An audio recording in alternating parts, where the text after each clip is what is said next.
Κύριε συνάδελφοι, όπως γνωρίζετε, το 75 με 90% των επιχειρήσεων στις χώρες του Νότου είναι οικογενειακές, η μεγάλη πλειοψηφία των οποίων είναι οικογενειακές, μικρομεσαίες επιχειρήσεις.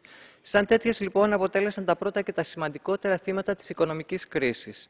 Αποτελεί, λοιπόν, επιτακτική ανάγκη η άμεση ενασχόληση σε επίπεδο κοινοτικής και εθνικής πολιτικής, αλλά και η δρομολόγηση μιας νέας πρωτοβουλίας.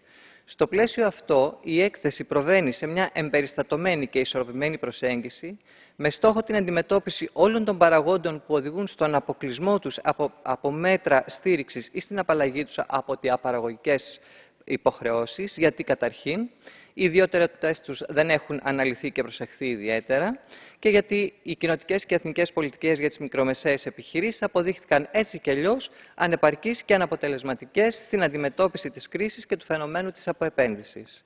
Η απουσία λοιπόν ενός νομικά δεσμευτικού και στατιστικά αποδεκτού ορισμού σε ευρωπαϊκό επίπεδο για το τι είναι η οικογενειακή επιχείρηση έχει σαν αποτέλεσμα την αδυναμία συλλογής στατιστικών και συγκρίσιμων στοιχείων και παράθεσης καλών πρακτικών, την ανυπαρξία μελετών επικεντρωμένων στα ιδιαίτερα χαρακτηριστικά τους, την έλλειψη αξιολόγησης των διοικητικών επιπτώσεων του ρυθμιστικού πλαισίου και κυρίως την απουσία ενώσεων ειδωμών εκπροσώπησης των συμφερόντων τους.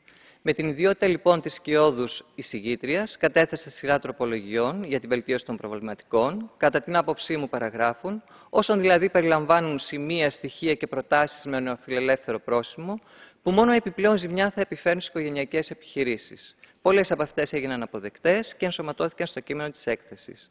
Παράλληλα, επιχείρησα με την κατάθεση προφορικής τροπολογίας που υπερψηφίστηκε να υπογραμμίσω ότι οι ανάγκες, οι προκλήσεις και τα προβλήματα που αντιμετωπίζουν οι εν λόγω επιχειρήσεις συναρτώνται άμεσα με το μέγεθός τους και ως εκ τούτου οι οικογενειακές επιχειρήσεις μικρού και μεσαίου μεγέθους είναι αυτές που δικαιούνται και πρέπει άμεσα να τύχουν μιας κατά αναλογία δίκαιης χρηματοδοτικής θεσμικής υποστήριξης ή και ανακούφισης από περιττές υποχρεώσεις. Τελειώνοντας, κύριε Πρόεδρε, με την υπερψήφιση του συνόλου της έκθεσης και έχοντας ολοκληρώσει από την πλευρά του Ευρωπαϊκού Κοινοβουλίου αυτή τη συνολική και συνενετική προσπάθεια, καλώ την Επιτροπή να προχωρήσει άμεσα στην υλοποίηση των προτινόμενων ενεργειών. Σας ευχαριστώ.